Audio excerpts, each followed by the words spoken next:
সেদিন বাইরে প্রচন্ড ঝড় বৃষ্টি হচ্ছে। ঝড়ো হাওয়ার কারণে ইভা একটা অপরিচিত বাড়ির সিঁড়ির উপরে সে বসলো। যদি ঝড় বৃষ্টির হাত থেকে রক্ষা পাওয়া যায়। এমন সময় অপু রুমের দরজা খুলে বাইরে তাকাতে ইভাকে বৃষ্টিতে ভেজা শাড়িতে দেখে অপু অবাক হয়ে গেল। নেশা লাগার মতো ইভার সিল্ক শাড়িতে ভেজা শরীরে অসাধারণ লাগছে। ইভা অপুর দিকে তাকাতেই চমকে উঠে দাঁড়িয়ে গেল। অপু ইভার সামনে এসে বলল, আপনি কে? ইভা আমতা আমতা করে বলল, আমি আসলে বৃষ্টির কারণে এখানে এসে দাঁড়িয়েছিলাম। খুব ভালো করেছেন, আপনার সমস্ত শরীর ভিজে গেছে।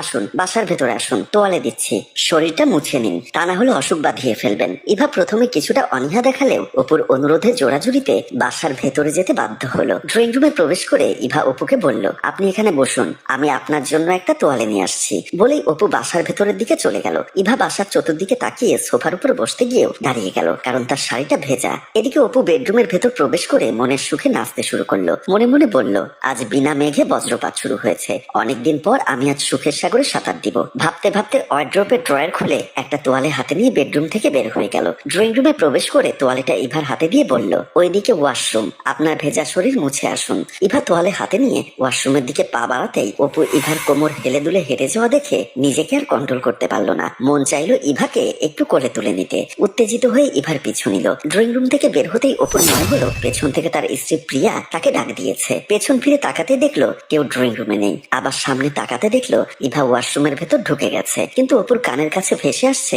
প্রিয়ার কর্কশ ভাষায় চেঁচামেচি। অপু চমকে দাঁড়িয়ে গেল, ভয় চোখ বড় বড় করে ফেললো। মনে পড়লো সেদিনের কথা। তানিশা, তোমার আপু কোথায়? আপু মার্কেটে গেছে। তার মানে বাসায় তুমি আর আমি? হ্যাঁ, বাসায় আপনি আর আমি। চলো না বেডরুমে গিয়ে একটু গল্প করি। কেন, বারান্দায় দাঁড়িয়ে গল্প করা যায় না?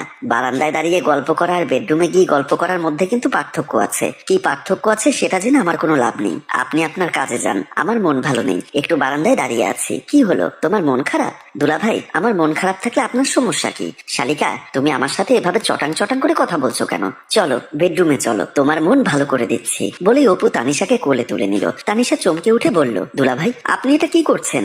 বারে, তুমি বললে না তোমার মন খারাপ, তোমার মন ভালো করে দিচ্ছি। আমি বুঝতে পারছি আপনার মতলব খারাপ। আপনি আমাকে কোল থেকে নামান। শালিকা, তুমি বুঝতে পারছো না আমার আদর্শ হাত ভালোবাসা পেলে তোমার মন ভালো হয়ে যাবে। আমি কিন্তু চিৎকার করব, তাড়াতাড়ি আমাকে কোল থেকে নামান। কোনো লাভ হবে না, বাসায় তুমি আর আমি ছাড়া কেউ নেই। বলি তানিশাকে কোলে নিয়ে হাসতে হাসতে বারান্দা থেকে বের হয়ে গেল। দরজার বাহিরে আসতেই অপু চমকে উঠলো। দেখতে পেল মেইন দরজা খুলে বাসার ভেতরে প্রবেশ করছে প্রিয়া। তাড়াতাড়ি তানিশাকে কোল থেকে নামিয়ে দিল। কিন্তু তত সময় প্রিয়ার চোখে পড়ে গেল। বড় বড় করে অপুর দিকে তাকিয়ে আছে। তানিশা প্রিয়াকে বলল, দেখ তোর বদমাস স্বামীর অবস্থা দেখ, আমাকে জোর করে কোলে তুলে নিয়েছে। আমি আর ভুলেও কোনোদিন তোদের বাসায় আসবো না। বলেই হনহন করে সামনে থেকে দরজা খুলে বাসা থেকে বের হয়ে গেল। অপু দৌড়ে এসে প্রিয়ার সামনে দাঁড়িয়ে দুহাত জোর করে অনুনয় বিনয় করে বলল, বিশ্বাস করো আমি কিচ্ছু করিনি। তানিশা মিথ্যা কথা বলছে, ও নিজেই বলল আমাকে কোলে তুলে নিতে, তাই ওকে আমি কোলে তুলে নিয়েছিলাম। প্রিয়া উত্তেজিত হয়ে অপুর কলার ধরে বলল, তোকে আমি ভালো করে চিনি। এর আগেও তুই আমার বান্ধবী মনিকে কোলে তুলে নিয়েছিলি। তোর মেয়ে মানুষ দেখলেই শরীরে সুরসুরি জাগে, কোলে তুলে নিতে ইচ্ছা করে। কেন রে, আমার মতো সুন্দরী একটা বউ দিয়ে কি তোর পোষায় না? এখন তুই আমাকে কোলে তুলে নিবি। বলে অপুর কলার ছেড়ে দিল। অপু ভয়ে কাঁপা কাঁপা গলায় বলল, প্লিজ আজকের মতো আমাকে তুমি ক্ষমা করে দাও। আর কোনোদিন কাউকে কোলে তুলে নিব না। আজকে তুই সারা দিন আমাকে কোলে তুলে রাখবি, কোলে তুলে সারা বাসা ঘুরবি। তাড়াতাড়ি আমাকে কোলে তোল। অপু কি করবে বুঝতে পারছে না। প্রিয়ার হুমকি ধামকিতে বাধ্য হয়ে কোলে তুলে নিতে চেষ্টা করছে, কিন্তু পারছে না। প্রিয়া ধমক দিচ্ছে। অপুর ভয়ে শরীরের শক্তি পাচ্ছে না, কিভাবে কোলে তুলবে। আবারও প্রিয়া অপুকে ধমক দিল। অপু আবার চমকে উঠলো। মনে মনে বলল, এখন কি করব?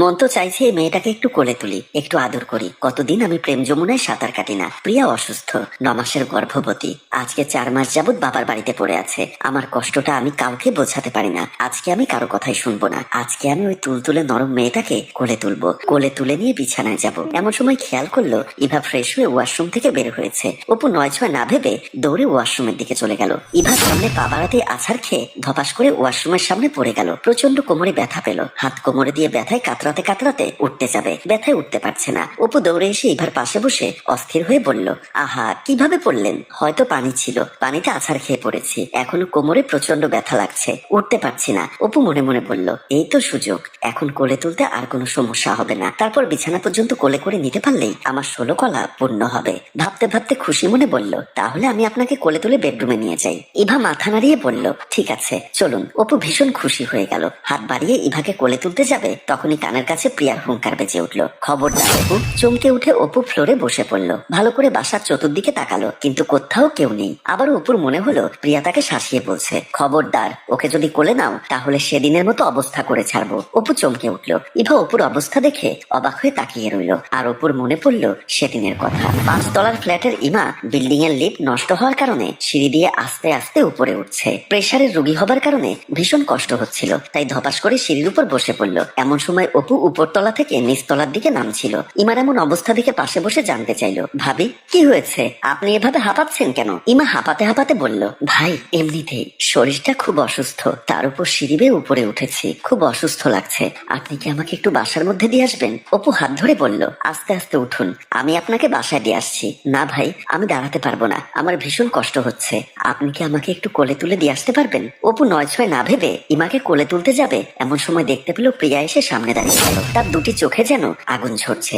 অপুর মনে পড়ে গেল কিছুদিন আগের কথা, তানিশাকে কোলে নেওয়ার কারণে কতটুকু হেনস্থার শিকার হতে হয়েছিল। আস্তে করে হাতটা সরিয়ে নিল। প্রিয়া বলল, ভাবিকে কোলে তোলো। না না, আমি কোলে তুলতে পারবো না, আর আমার অতটা শক্তিও নেই। তুমি পারবে, ভাবিকে কোলে তোলো। বললাম তো আমি পারবো না, তার চেয়ে বরং তুমি একটু ধরো, আমিও এ পাশ থেকে ধরি, ভাবিকে আস্তে আস্তে তার বাসায় দিয়ে আসি। তা হবে না, ভাবিকে কোলে তুলে তুমি তার বাসায় দিয়ে আসবে। বললাম তো আমি পারবো না। ইমা বলল, ভাই মনে হয় সত্যি আমাকে কোলে তুলতে পারবে না, তার চেয়ে একটু সময় রেস্ট নিয়ে আস্তে আস্তে বাসায় যাব।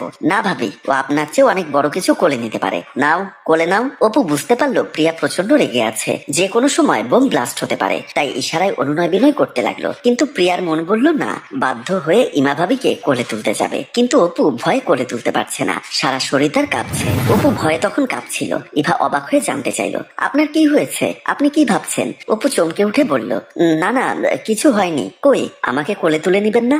না না, আমি আপনাকে কোলে তুলে নিতে পারবো না। বলেই অপু বসা থেকে উঠে দাঁড়িয়ে গেল। ইভা অপুর আচরণ দেখে অবাক হয়ে মনে মনে বলল, মাথায় কি কোনো সমস্যা আছে? এমন সময় অপুর মোবাইলে রিংটোন বেজে উঠলো। অপু কলটা রিসিভ করতেই অপর প্রান্ত থেকে অপুর শ্বশুর মোমিন খান বলল, জামাই বাবাজি, তুমি কন্যা সন্তানের বাবা হয়েছো, তাড়াতাড়ি আমার বাড়িতে চলে এসো, তোমার মেয়ে তো তোমার কোলে ওঠার জন্য লাফালাফি করছে। কথাটি শোনা মাত্র অপুর পৃথিবী জুড়ে যেন আনন্দের বন্যা হয়ে গেল। অপুর মনে হলো যেন অতীতের সব কথা সে ভুলে গেছে, এখন তার কানের কাছে শুধু একটা কথাই ভাবছে, তোমার মেয়ে তো তোমার কোলে ওঠার জন্য লাফালাফি করছে। প্রিয় ভিউয়ার্স, সবচেয়ে বড় নিয়ামত সন্তানের কাছে তার বাবা মা, আর মা বাবার কাছে সবচেয়ে প্রিয় হলো তার সন্তান। হয়তো সন্তানের কথাটা শুনে অপুর সমস্ত মনোভাব পরিপূর্ণ হয়ে গেল, বদলে গেল তার পৃথিবীটা। গল্পটি কাল্পনিক, বাস্তবতা ভিন্ন, কিন্তু এমনটা কি হতে পারে না? গল্পটি ভালো লাগলে লাইক, কমেন্ট ও শেয়ার করুন। গল্পটি রচনায় ফেরদৌস অপু।